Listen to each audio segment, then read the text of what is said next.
Hello, everyone, and thank you so much for joining in to Dr. Judy WTF. And I am Dr. Judy Rosenberg, clinical psychologist, founder of the Mind Map System for Healing Human Disconnect, and the director of the Psychological Healing Center. So welcome, everybody, and this is a call-in show.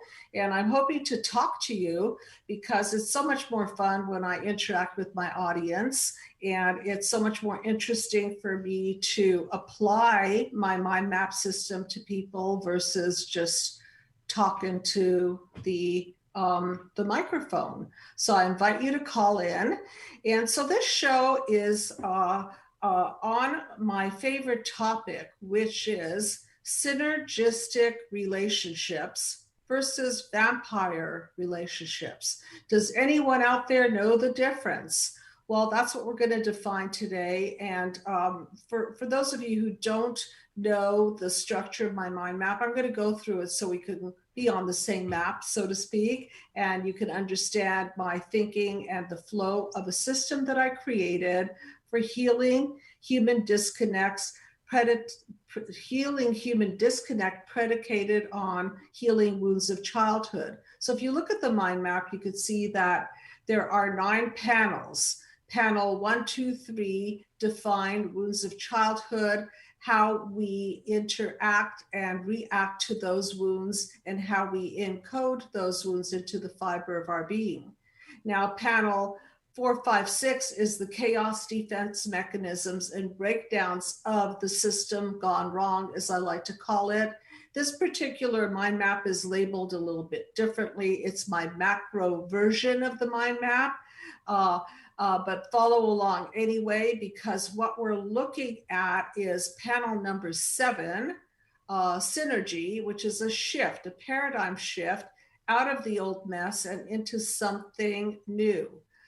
So what is synergy? For me, I define synergy as the 1 + 1 is greater than 2 phenomenon. And in terms of relationships, I think that most of you have been in relationships where you have felt that you are less than rather than more than. And this is the opposite of synergy. This is what I would call the vampire type of relationship, where you get in a relationship and as a result of the interaction between you and another, you feel drained, you feel tired, you feel confused, you feel depleted. And this depletion can take place on all kinds of levels. It could be financially depleted, emotionally depleted, physically depleted, spiritually depleted, depleted on many levels. And so how do you get to synergistic relationship? Because the people that come to see me really basically live in panels 1, 2, 3, 4, 5, 6, and they are not able yet to paradigm shift and living into panels number 7, 8, 9, which is where the synergy takes place, where the recoding from the past takes place, and where you're able to really, really be the cause for better outcomes of your life. And if any one of you does not yet have a copy of my PDF, Be the Cause Healing Human Disconnect, please request it. It's free. The PDF is free. You can order the hard copy on Amazon. And the system is described in my book. The panels are detailed out. And I think it is the very first step, if you want to familiarize yourself with my mind map, is to read the book. And then the next step might be to enroll in the mind map therapy with one of our lovely team members or myself. And you could also, if you feel that you need another step in between, you can order my mind map video series, which is available as a download. Don't wait for anything in the mail. You just simply code in and download it. And you could purchase the system where I go through the entire mind map and describe each one of the panels, the step-by-step journey to healing. So why don't people reach panel 7, 8, 9? And there are many reasons, and there are many topics that I have covered that detail why that doesn't happen. And I'll just refer to some of them. One of them is because we as human beings we have a hole in the soul. And I think everyone has one to some degree, whether it's large, medium, or small. And what I mean by the hole in the soul is a pain point within us that feels like a spot of something's missing. There's an empty spot there, something unhealed. And this hole in the soul develops from childhood wounds, such as physical abuse, verbal abuse, sexual abuse, neglect, emotional, physical neglect, and smothering. And then I'll add to that the narcissistic wound, which is the wound of apathy. And apathy is when you're in a system, a family system, where your parents put their own feelings and needs before your feelings and needs and create this horrible system gone wrong. And this is where the vampiring system begins, because what happens is that the child is used in the service of filling the parent's hole in the soul, depleting them of separating and individuating and properly forming a core sense of self. So in order to have a synergistic relationship, you need a solid core sense of self. And if you don't have good blueprinting from your parents, and you don't have what they call in my profession an experience of mirroring and attunement and empathetic parents that take your feelings into consideration and put your needs first, then there is a misalignment here, and the formation of the self is arrested in development. And this arrest in development can take many forms, which I've talked about on several of the episodes. So one radical form it could take is creating a cluster B personality disorder, such as borderline personality disorder, which, again, I see these disorder labels as just labels, but basically their system's gone wrong. And in the case of the borderline personality disorder, the system that went wrong is that the child, the infant, was not emotionally regulated, and the person did not have a core inner sense of self where they can self-soothe and develop a whole, more complete sense of self. And so what happens in this case is, instead of creating the possibility of synergistic relationships, since their boundaries are so weak, they end up being easily penetrated emotionally and physically by a partner, and they end up being sucked dry oftentimes by the partner, and they end up co-participating in a really ugly dance where one is clingy and has abandonment issues and wants to glom on to another human being, and they end up usually glomming on to people who lack empathy and recapitulating the pain from their past. So remember that the show is called Dr. Judy WTF for a reason, and the reason is because WTF stands for What the Freud. And this concept, borrowed from Sigmund Freud, is a concept of the repetition principle. And so when we're unhealed, what we tend to do is repeat the past, and we keep looping through and looping through. And instead of progressing forward and creating and transforming and shifting and creating synergistic relationships, we keep going back to being activated by our wounds and then triggered by them and being taken down by them into chaos, defenses, and breakdowns. And so we're too energetically tied up in this chaotic, emotional mess for us to really take that energy and seek out a partner who is going to co-create something that is synergistic in nature. And this is a call-in show, everyone, and I'd love to hear from you. I've been gone for 2 weeks, so I hope that we didn't disconnect in the process. I'll fill you in a little bit about my trip because I think it's also relevant to the show. I'd love to hear from you. So if there's a call or a question, please do ring in, and we can talk about your relationships and how they manifest and what it is that you bring to the table in terms of core solid sense of self versus a compromised sense of self, and then how that plays out in your life and how to shift out of that so that you can partner up with somebody that's going to be solid and a contributor and bring light to your light. And If Dr. you Judy, look, we do have a call. oh, wonderful. Thank you so much for Sure. calling in. And what is your name, please? Are you there? Yes. Hello. Hi. Yeah. Hi. Thank you so much for calling in. What is your name, please? Um, this topic is about narcissistic relationships and vampirism. Um, I may have misread it wrong. Did it have to do with PTSD triggering or just about the vampirism? Well, it's all the same theme because what happens in Okay. PTSD is, especially with complex PTSD, that relates to childhood wounds. And when we're wounded from childhood, what happens is we arrest in development, and the light that we are born with is not able to self actualize, to borrow a term from Maslow. So it's sort of like when we're shadowed over with physical abuse, sexual abuse, verbal abuse, neglect, smothering, parents that are narcissistic in nature who don't give us the best of their best and don't have empathy for us, that we don't grow.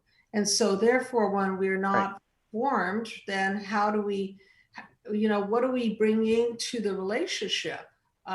Sometimes not much, and sometimes too much damage, which ends up damaging not only yourself but the other human being. So did you have a specific question about this whole process? Yes. Yes. I have a couple questions. The first one is, let's say, okay, first of all, me specifically, um, I've done the mind map. I've grown. I'm proud of myself tremendously. However, I'm not licking my own wounds. I'm not feeling sorry for myself, but Mhm. I've been aware that there's been a specific person in my life that, even though I've grown, they didn't grow. And when there are finances intermingled, and I could hear everything everyone's saying, move out, but then when you have, let's say, a dog or something that one person has the name and then one person pays one bill, there's a Jekyll and Hyde personality, but there's also, how does one stay grounded when you're in that environment? Do you just Okay, okay, this is observe it, and how do you great, not great. take it in? Okay, this is a great question. And so, being that I know some of your history, and thank you so much for calling in, and I know you quite well, Robert, right? Correct? Yes? Yes, yes, yes. Yes, Yeah, I yes. was gonna. Okay. Yes, Okay, of so, course, of course. And this okay, is a passionate subject of mine. The whole relationship thing, as we know from of my parents that you've met through our show, and you pretty much know them pretty as well as my yeah. siblings. So So look, I want to address this with you because sometimes life is not perfect, and we're with people who give in some fashion and take in another way. And one of the aspects of being drained that I mentioned is financial drain. And so if you're in a relationship where you're financially bleeding out, okay, if there's not some sort of a balance there, then what you can count on for sure is resentment. Okay, what you can count on for sure is that there's going to be this huge imbalance in the relationship. And so as a result, there's the financial depletion is going to cause emotional depletion. So in an ideal world, what do you do about it? Is that you just don't join forces with people who deplete you. It's serious business when you are and if giving, you're living with them, pardon and me? if you're living with them, or let's say if you're living with them or coexisting with them, because of, let's just say, financial circumstances, let's just say you evolve, let's just say you're going through your own evolution, you just have to become the observer and not get sucked in, or you know. Okay, that's true. And so, look, as we all know, life is not ideal, and sometimes we're living with people for needs. What I'm asking for you to do with that is to see where you can balance out the psychological, financial bookkeeping, because we're all excellent psychological accountants, and we know when we give too much because we feel it. We feel it in our body. We feel it in our jaws, Yeah, our back, the our shoulders. yeah. I was feeling that, even with, the holidays coming up and finances and it seems like there's never enough, especially with this whole everything that's going on with the world. It seems Yeah. like there's never enough Well, money and just when people are getting ahead. So, and then when you're with somebody, the vampires, and no matter how knowledgeable you are, you do need that sort of backbone, or maybe you could say it differently, just to observe it without sinking it in like watching a movie. okay. Not to sound like a broken record, but Okay. yeah. And is there anything? There's nothing that you could do. People are set in their ways, and you just have to just pretty much. It is what it is, and guess what? So, I'm proud of myself, and okay. I want to bring up the point that there are other currencies other than money that give people energy. Okay. So if there's a financial imbalance, then there are other areas of giving light to another human being. And primarily, the most important light you can give another human being is your time and your concern and your love and your regard for that person. And so if somebody is giving you all of that, and maybe they're not coming through as well financially, things can be looked at from a more global perspective. And so maybe one person comes into the relationship with more cash than another person. Maybe somebody comes in with cooking skills and the ability to really contribute to making the house feel beautiful. Maybe another person comes in with the ability to be creative and artistic. So there's so many energetic fields, so to speak, that speak to bringing light. So I don't want you to narrow it down to one field. And I think what I'd like you to do for yourself is to examine what this other person is bringing. And maybe what he's bringing right now is some level of familiarity and stability. Okay.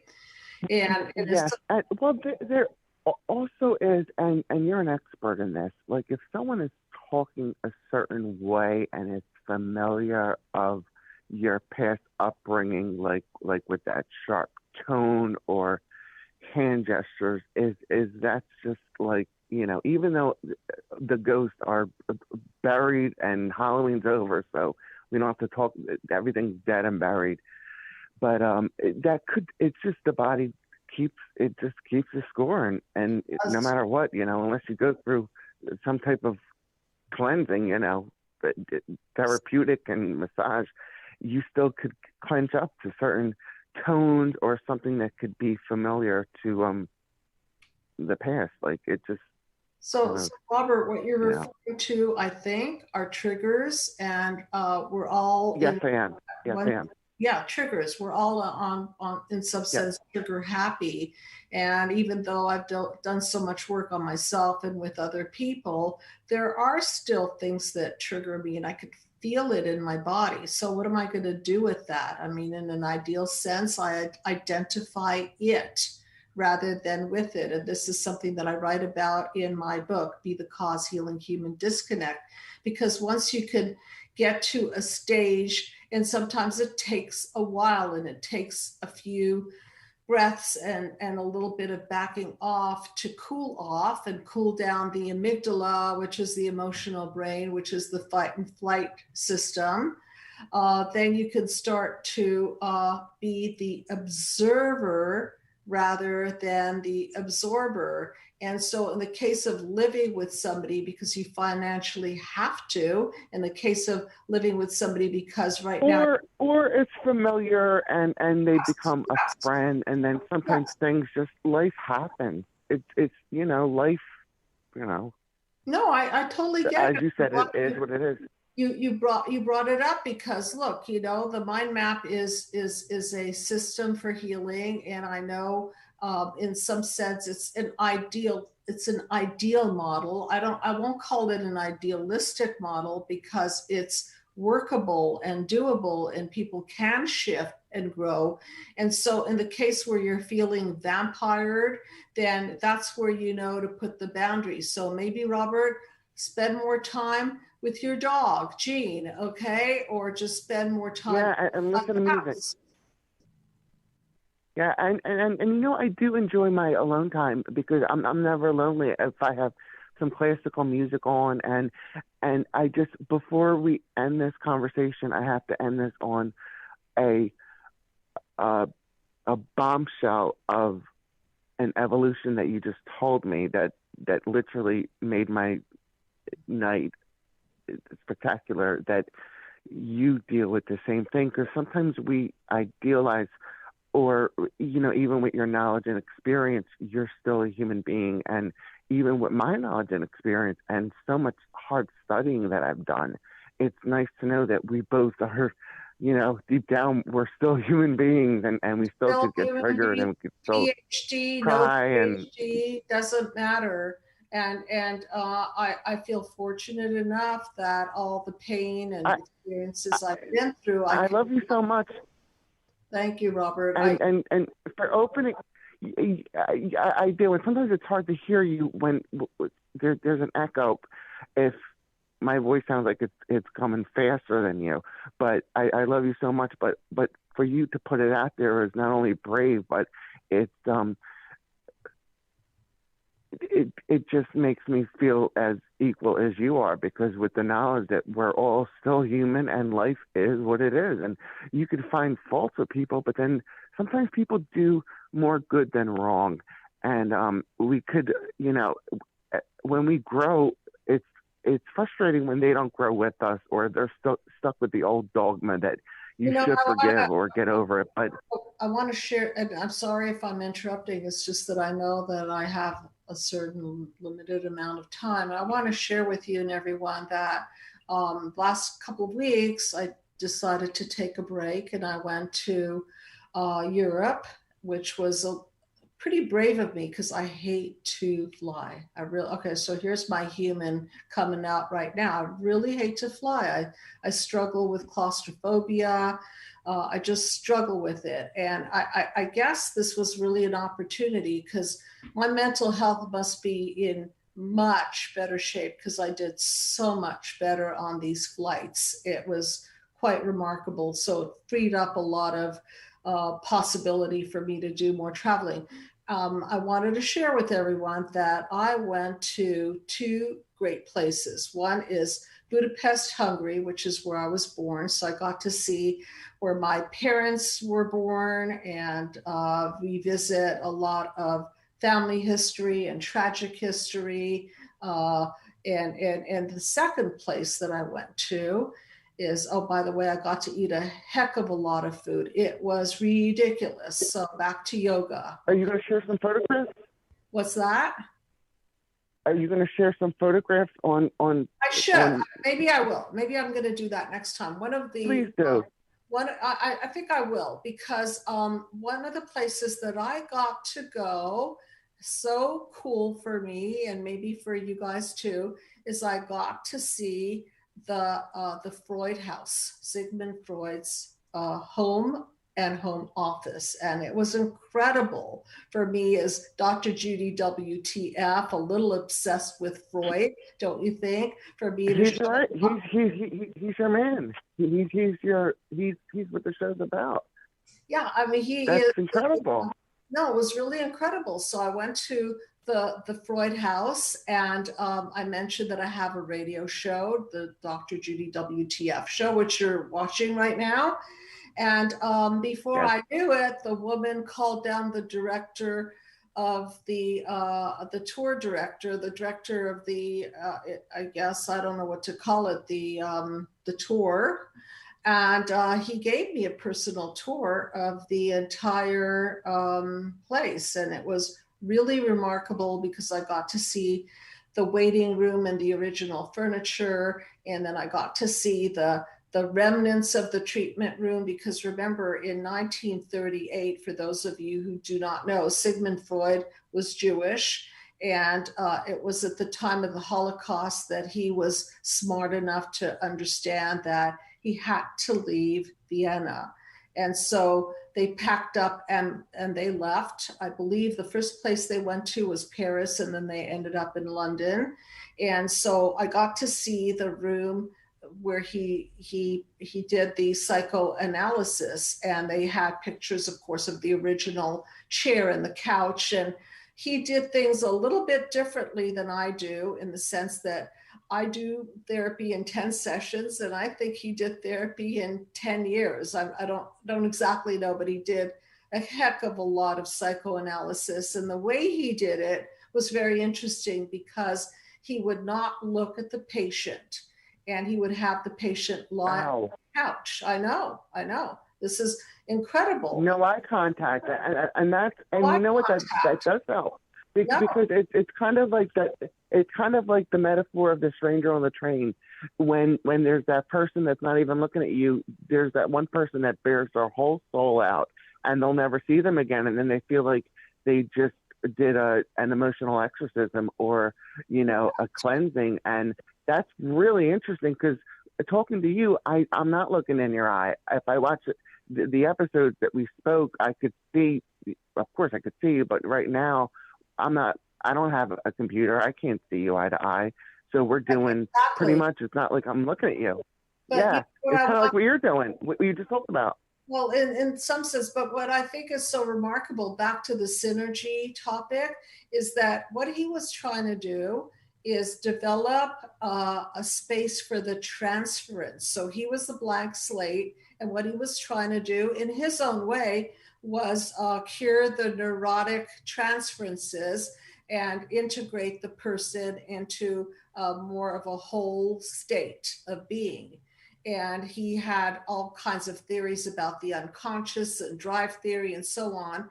And so he did it by this free association method. But what he was trying to do, which is the same thing that I'm doing with the mind map, is I'm delving into the unconscious. And what I want to do, in essence, is repair people and build them from the inside out. So in order to have synergy, you've got to be somewhat built from the inside out. Because if you're a hollow shell of a person, if you feel empty and irrelevant, and you lack the ability to bond with other human beings, because your bond with your primary caregivers were so toxic, then it's impossible to create a synergistic relationship, and it leaves you vulnerable to the vampiring effect, which is that which I'm talking about, which is that you pair up with an individual. This is the narcissistic injury that everybody's calling me about.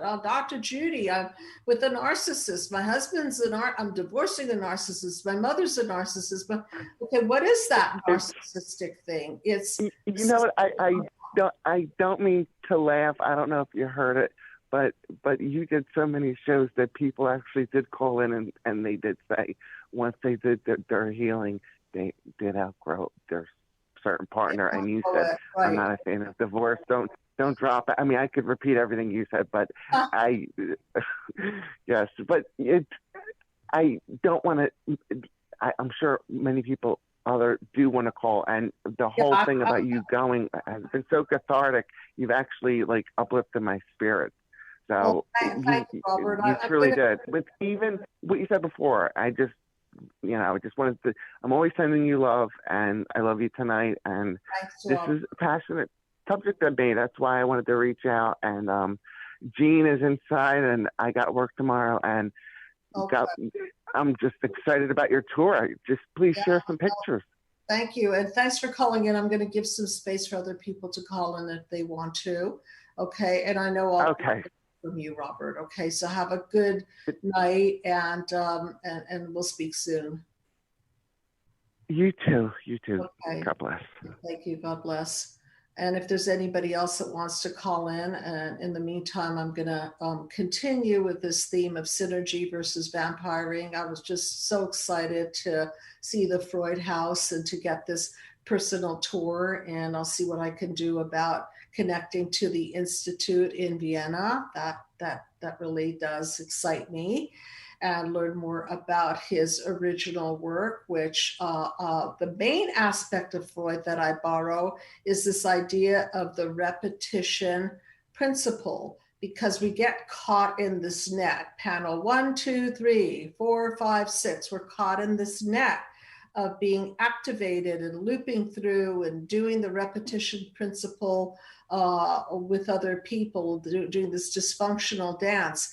And in order to arrive at synergy, which is the paradigm shift, which is the 1 + 1 is greater than 2 phenomenon, which is where you share your light with another human being and they bring light to the table. And again, that light doesn't have to be money or any particular category. It's just that there's got to be some sort of I'm so happy that you're in my life and you're enhancing my life. And because of you, I'm a better human being. And because of me, you're a better human being. And that's, to me, the dream relationship, whether it be a husband, wife, partner, business partner, friendship, co-worker, anybody, really.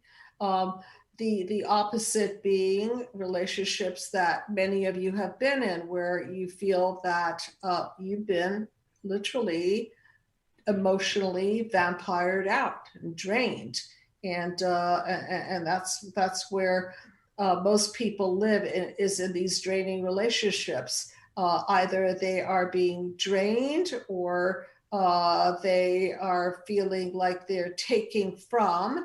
And usually the people that feel that they're to be taking from, they don't go into therapy. Because why? Because they're on the gravy train of supply. They're getting their supplies, so they don't feel that anything is wrong. And if the person dries up and drains out, then they could just drop them like a rag, or a wrung out rag, and go on to the next person.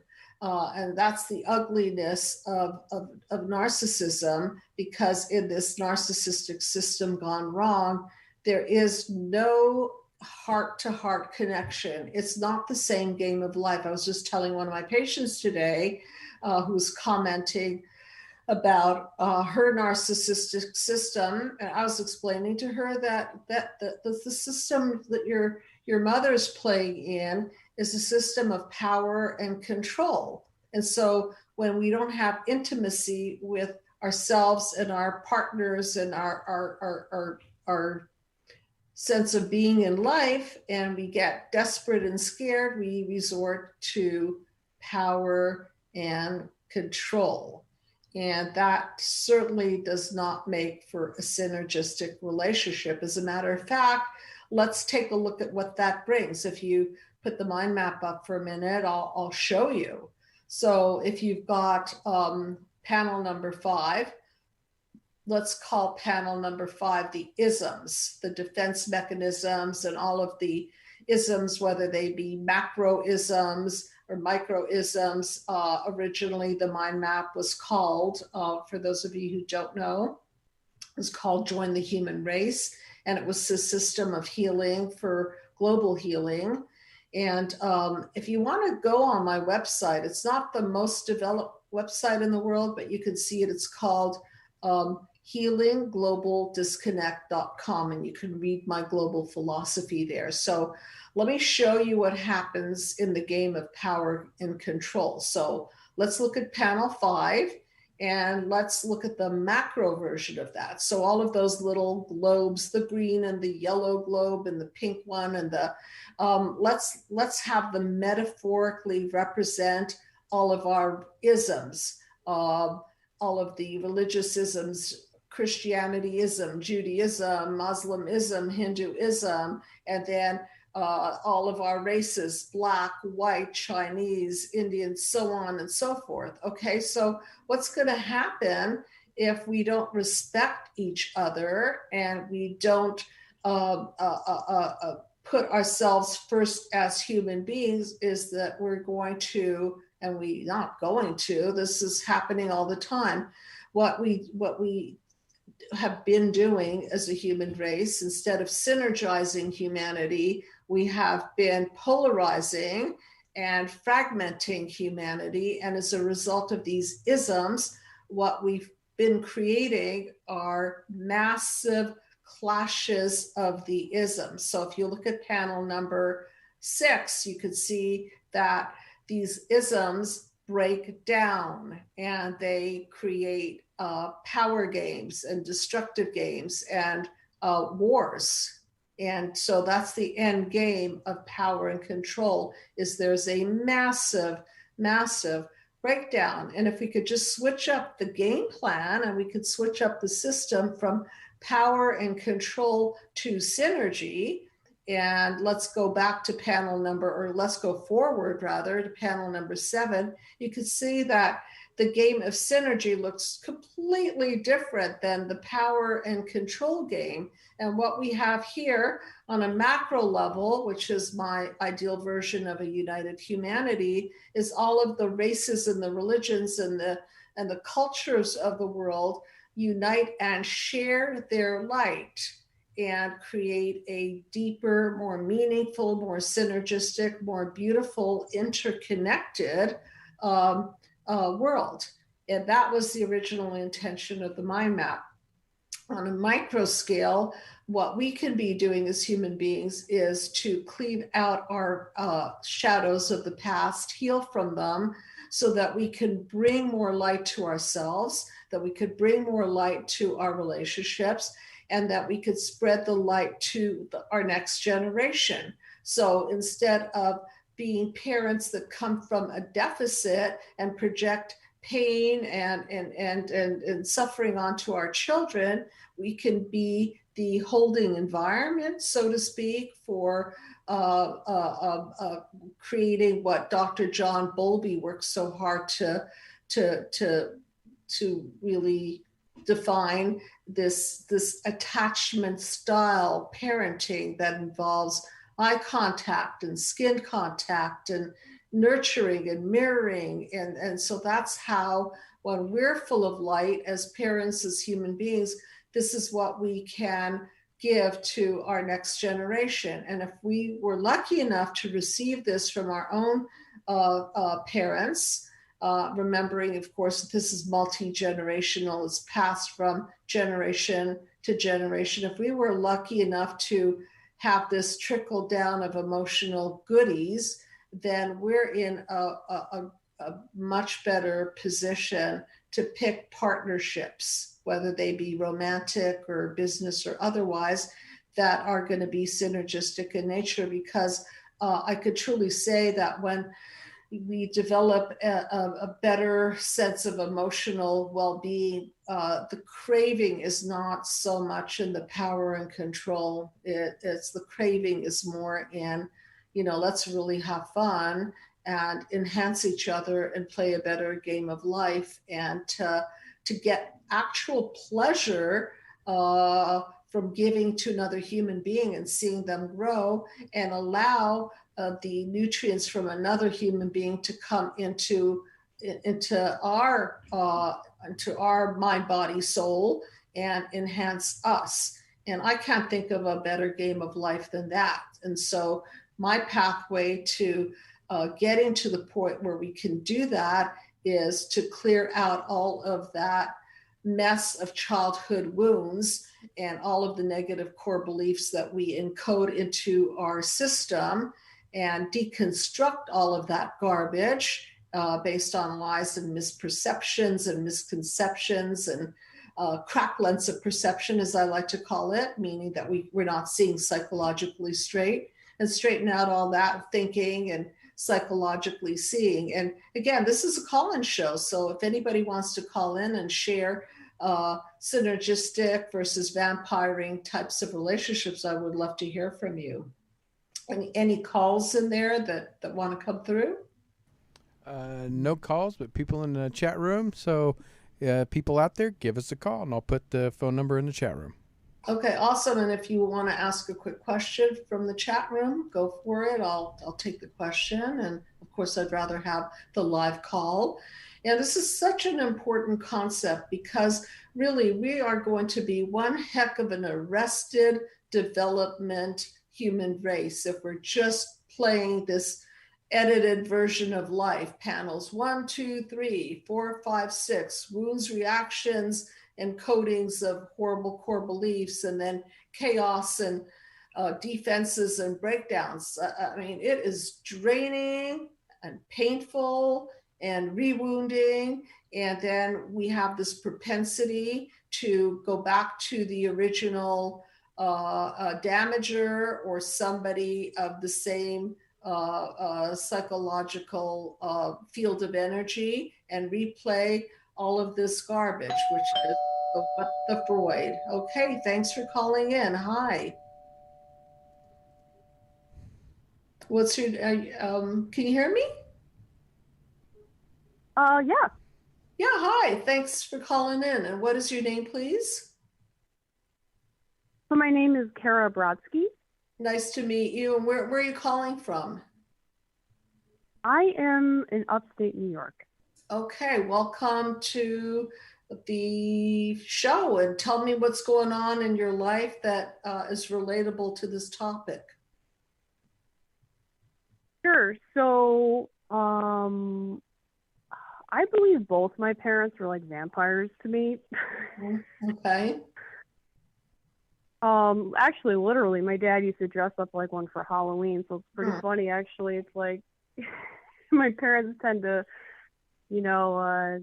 do things that actually like, kind of give you an indication of what they are. So, so in my family, I kind of thought my mom was more draining and very narcissistic, and then I kind of thought like my dad was pretty narcissistic too, because my parents divorced when I was 6, and there was just a lot of chaos, a lot of sexual abuse allegations going on with my dad. He's very verbally abusive. He would hardly do anything around the house or anything like that. And I should say that my dad's Jewish, actually, and my mom's Italian and German, and she's Catholic. So I kind of found like Catholics and Jews don't really get along very well. So it was like kind of weird, when they got married. But and it is just, I would get, I just wanted to add that sometimes learning more about the culture and the cultural injuries, we could look through the lens of that to apply to see what the Freud is going on. Okay, so I guess your parents were not too hard to read. They kind of gave it away at Halloween with the outfit, with the vampire outfit. Yeah. Yeah, like my mom, she would dress up like a witch. So I kind of thought, I don't know where I read that or saw that. I don't know if it was a video of yours, but I remember there's like different kind of narcissists. Like if you have a very abusive narcissistic mother, my mom's like a witch and she would dress up like one.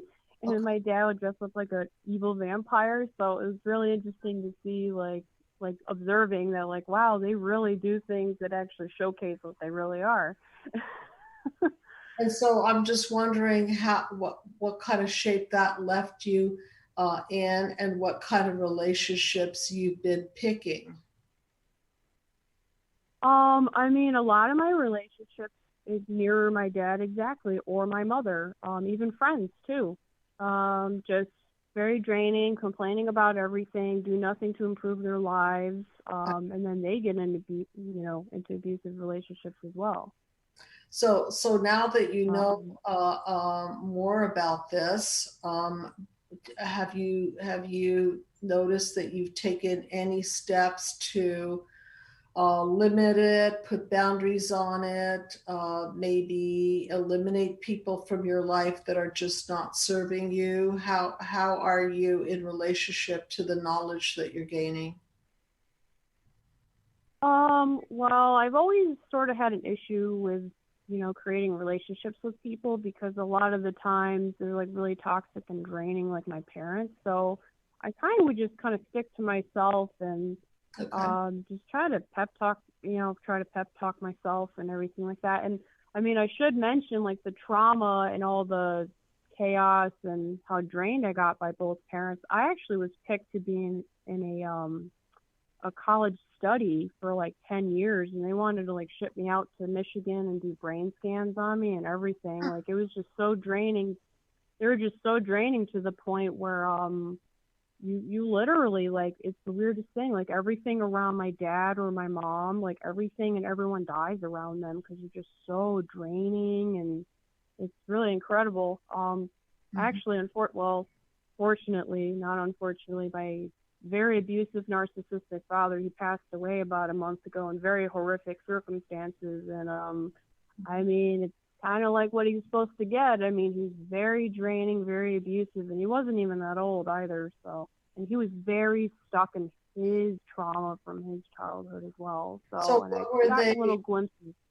So first of all, I'm really sorry that you went through that, and that to the point where you were so damaged that they wanted to look at your brain to see what happened to you as a result of this. Was that the idea? So it was a study over like a 10 year. They came like twice. They came a couple times when I was 10, then when I was like 20.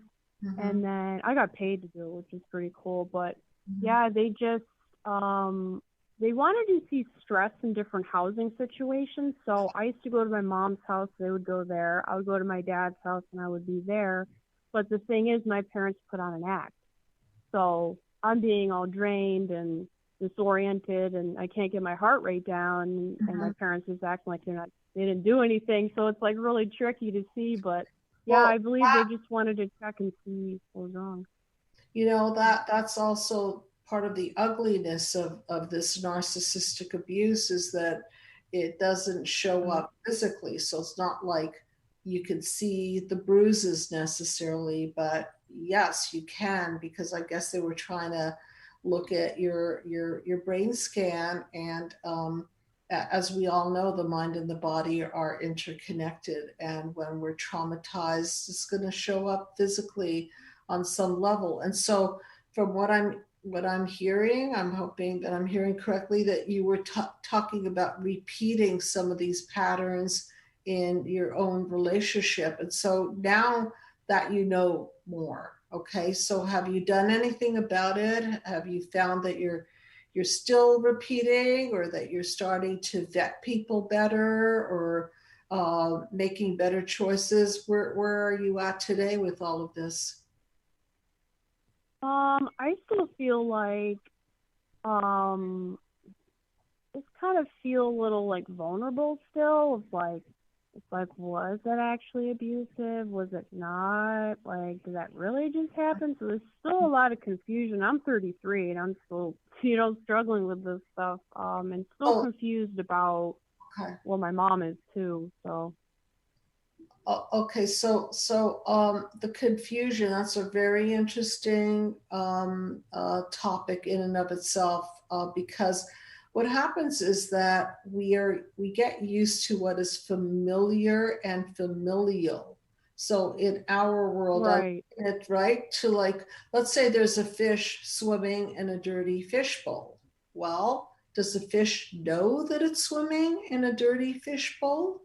No, because it's used to the dirty fish bowl. But I would bet that if somebody cleaned that fish bowl and put the fish back in it, and then took the fish out of it and put it back into the dirty fish bowl, it wouldn't do really well. Understand? right. So until you clean out that dirty fish bowl, and I'm using it, of course, metaphorically, as cleaning out all of this environmental toxic influence on you, all of the abuse and neglect that you've been through, until we could clean that out and you can see straight, the tendency is to question it and feel confused. I see this every single day in my practice where people will say, well, was it really that bad? And no, well, maybe it wasn't that bad, or maybe I'm making too big a deal of it. And one of the sentences that is almost classic narcissistic kind of a statement is, you're making such a big deal out of this. Yeah, they want to tell you that you're making a big deal out of it because they want you to pin on yourself that there's something wrong with you and nothing wrong with them.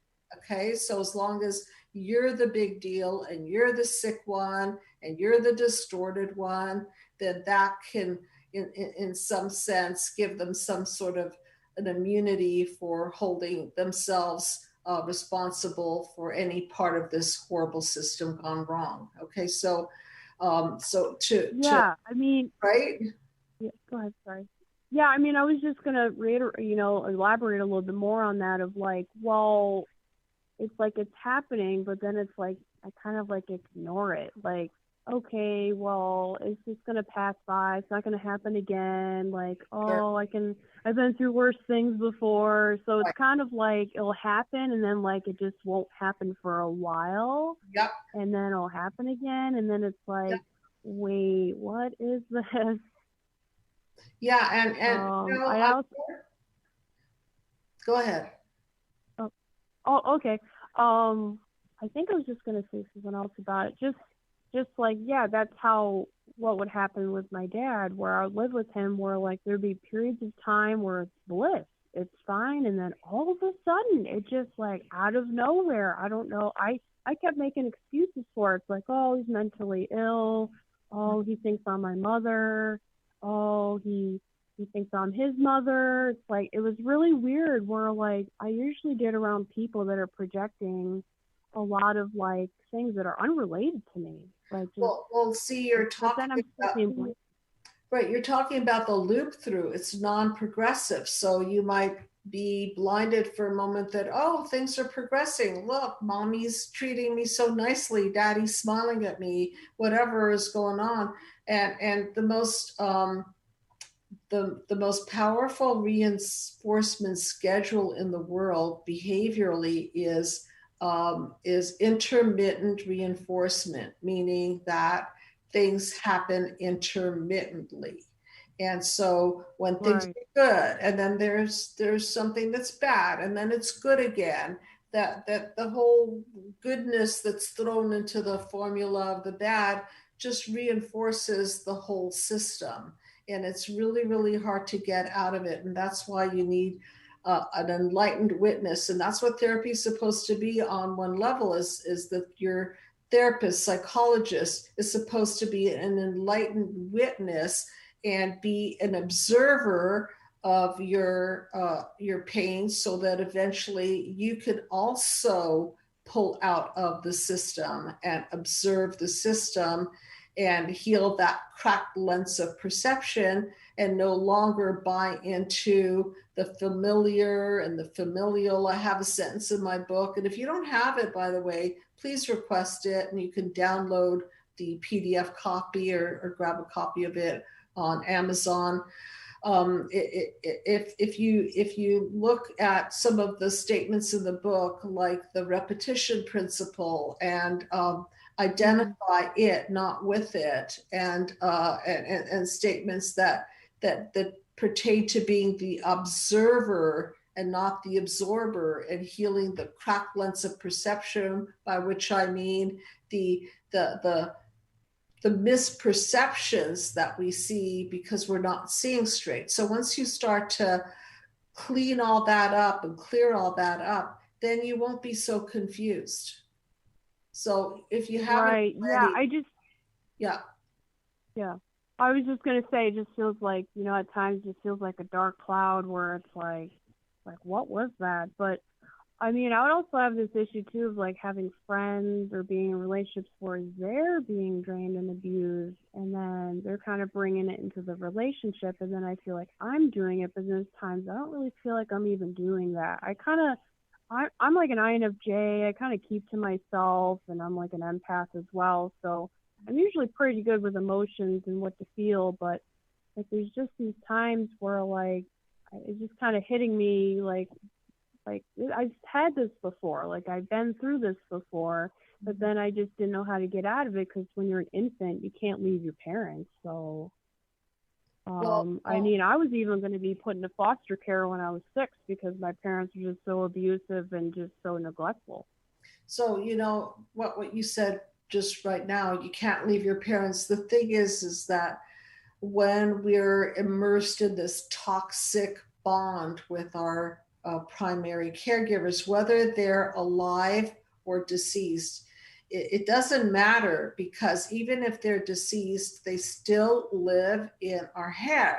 Okay. And this system is designed to dismantle the toxic effects of their toxicity on you and to really cut this toxic bond so that whether they're dead or alive, you're not constantly carrying the psychologic and the psychoviral messages that they've transmitted to you.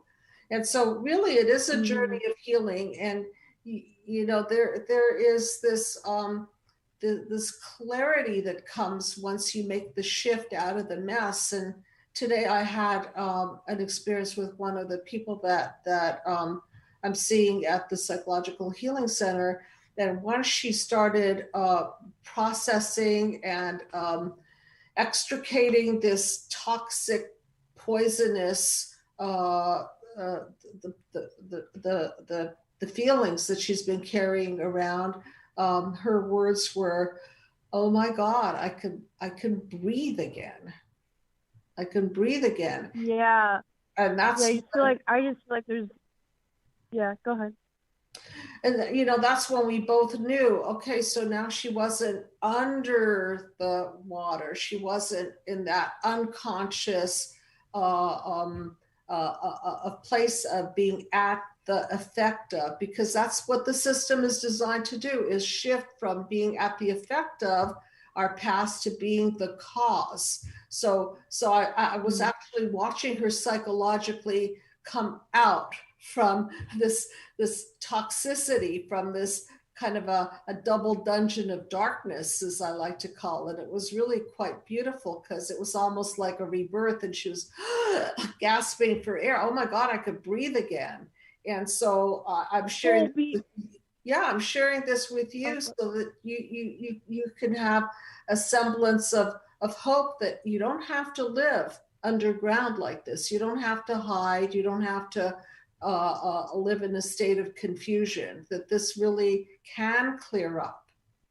It really can. Well, now being that you were just saying that the client that you had, like, processed or, passed or the toxic bond, but I mean, when that's occurring, like, what's happening? Is there hyperventilating, crying, screaming, throwing things? In this or case, just... different things happen to different people. In this case, I think what was very, very evident is that all the rage that she had suppressed finally came up. And I'm using this as not an example of her in particular, but an example of many people who've been through the mind map process. It's just that, today reminded me yet once again how powerful it is when you tell the truth, the ugly truth about the hurts and the abuses and the neglects and so on. And then you face this, and instead of suppressing it and projecting it on other people, and by suppressing it, I mean swallowing it and making it all your fault, now it's out there and it could be properly processed. And so it's a really freeing experience, and different people experience it differently. And that process that I just described takes place in panel number 6. That's where the therapeutic rubber meets the road, so to speak, and all the work that we do up till that point culminates in a reprocessing of this toxicity and a release of the poison. And then once you're able to release the poison, then you can be in the shape of a synergistic relationship. And I see that we're out of time. And so please, of course, feel free to reach out to me and the team. Okay. And for anyone listening, by all means, feel free to request a free consultation. We're happy to give you one. We have a beautiful team of people. And I really appreciate you for calling in and sharing your story. And you don't have to live in panel 1, 2, 3, 4, 5, 6. It's really shiftable. And 7, 8, 9 do exist. Okay. So thank you so much for calling in. And everyone, you're welcome. Yeah. Take care. Have a good evening. And everyone, thank you so much for listening. I'll see you next time. Good night, everybody. And if you've enjoyed my show, please subscribe to my channel. If you need help, please call the number below. And if you